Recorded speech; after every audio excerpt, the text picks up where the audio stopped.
Congratulations, you made it to the end of the year, teachers. This is the final stretch of this excellent year. So now it's time to kind of recap and, of course, rejuvenate. Hopefully, this presentation gives you a little bit of insight on what we do at the end of the year for its activities, and then thinking about what do we do to make sure we evaluate student growth and learning at the same time. Hope you enjoy.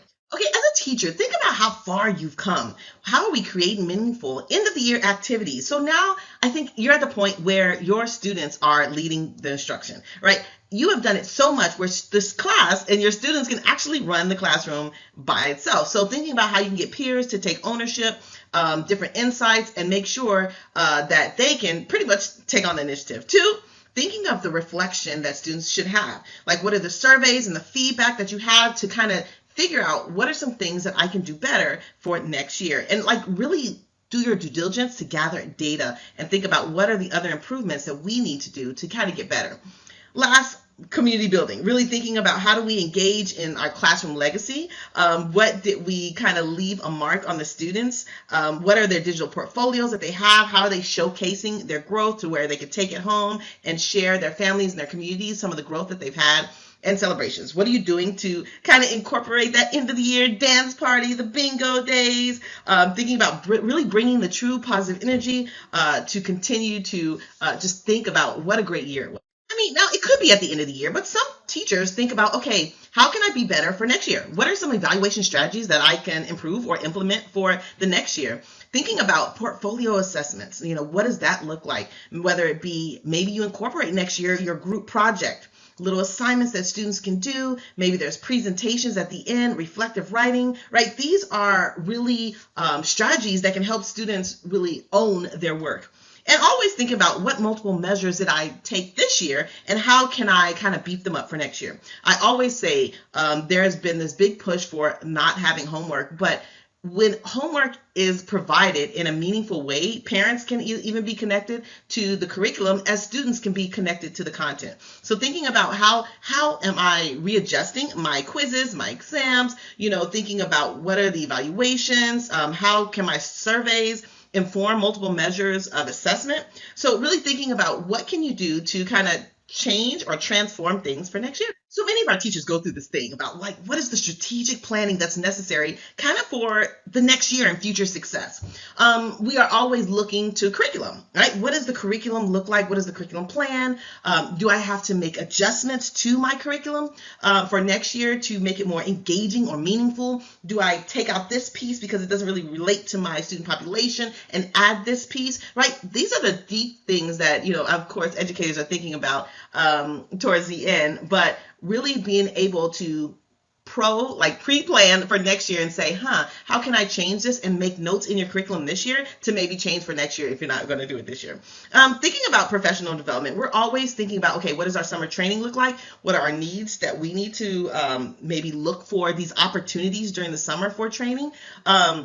And what are the research opportunities, the book studies that we can have to where we can continue to grow? Many times some of the PD during the year is specifically tied toward the district need. But what I encourage you to do as teachers is look for your own opportunities. And of course, you could probably have the district pay for it, but find opportunities that kind of enlighten you or get you excited. Maybe there's AI training, maybe there's a STEM module that you've always wanted to do. Because remember, there's always something that you're interested in and some joy that you have with really finding what you love. Of course, thinking about our organizations, how are you connected outside of the school, and thinking about like the resources that you have, and then think about, of course, your administrative tasks. Like thinking about, okay, what are the documentation, the handouts, the checklist that you have to turn in at the end so you can do it maybe 2 weeks before school's out and kind of make that checklist a thing, and before maybe 5 days before you're already ready, right? So thinking of what you're doing at the end of the year to make sure on the last day you're ready to walk out with the student. So I say these things, but we as educators are always reflecting on our teaching, right? We're always thinking about the student's perspective. What did they think? How did they get it? How many people received the content? How many people understood the assignment, right? But always think about, okay, at the end of the year, how do I take these feedback and survey evaluations to incorporate them into next year's class? We think about colleague observations. Sometimes I would either have other colleagues that are in the same grade level do a learning walk, or coaches do observations with different coaches, or even thinking about leaders do observations with different leaders and kind of see what are their peers doing and how do we get input from each other to grow. We're always looking to grow and improve. And then, of course, there's a research component, right? Thinking about the practice and theory, and then what are the current trends? What are the current research methods? Currently, we're talking about the science of reading and all the components that come with that. And I kind of feel like there's a back and forth with that, but being on top of things when it comes to the latest theories and research. And then our professional experiences. What do we have to do to kind of give an honest assessment about our current practices and about what we can do to make those practices better for next year? So at the end of the year, it can be kind of cray-cray, and you need to make sure you are well. How do you make sure that you are well throughout the transition? Because it's a lot. You're moving classrooms, you're cleaning things, you're standing on desks, you're doing the checkout, you're turning in your key, you're doing all the things. Make sure you're well. And so prioritize self-care. If there's things you can't get done today, peace out and find little pieces of things that you can do each day. Make sure you continue to exercise mindfulness. Maybe you're doing a lot of mindful breaks throughout the day, to not only help your students, but to help you to kind of get through kind of the end of the year demands. Also, be flexible. I think teachers were always flexible, but to the end of the year is very unpredictable. Whether there's field day or there's just unexpected interruptions in the consistency of the day, which kind of throws not only your students off, but it throws you off as well. So just kind of be okay to kind of shift your priorities and just embrace being flexible. And then, of course, time management. Because we have our structured schedules, we do allow for flexibility, but what we tend to do is have these dedicated time blocks, but make sure you have dedicated time blocks for your downtime as well. There was this thing where the K5 is like, we're always on stage, right? So always have dedicated time blocks where you're either pulling out groups, you're sitting down and you're working in your groups, or there's times when students take over the class, and so it's not you all the time on stage. So make sure you put time in your schedule for that next year and just be intentional about that. So I say portfolio because it really gives student ownership on their work.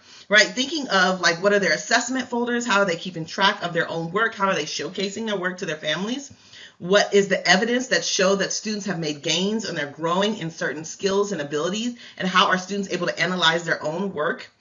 And what is their own professional evaluation? Like, how do they think they've done? What are the formative assessments? How are they reflecting on the strategies and things that they have done and able to do throughout the year? So really thinking about, ways that students can not only showcase their work, but explain their work, explain their progress throughout the time they've been in your classroom. Let me just take the time to say congratulations. Congratulations, because you made it through another year, right? To do this for an entire year and bring your classroom to a close is worth the celebration. Make sure you celebrate your wins. You made it. Like, we have to recognize that there's true growth and reflection, and looking at some of the growth you made with the students using data, and just kind of celebrate your wins. Try to reflect on some of the things that you've been doing for an entire year. Identify some of the areas that, hey, this went really well here. This is great growth. And try not to beat yourself down with the areas that you were struggling with, right? We're trying to do whatever it takes to make wins and celebrate our success as well as student success. Get ready for that transition, because now we're moving out, we're moving into our sheds, and then everything is done. So you have time now. And I think last but not least is kind of renew. Go ahead, take your time off, take your vacations, take a breath, because I am so proud of you this year. You have done so much for the next generation of students. I hope these tips help. Talk to you later for more. Bye.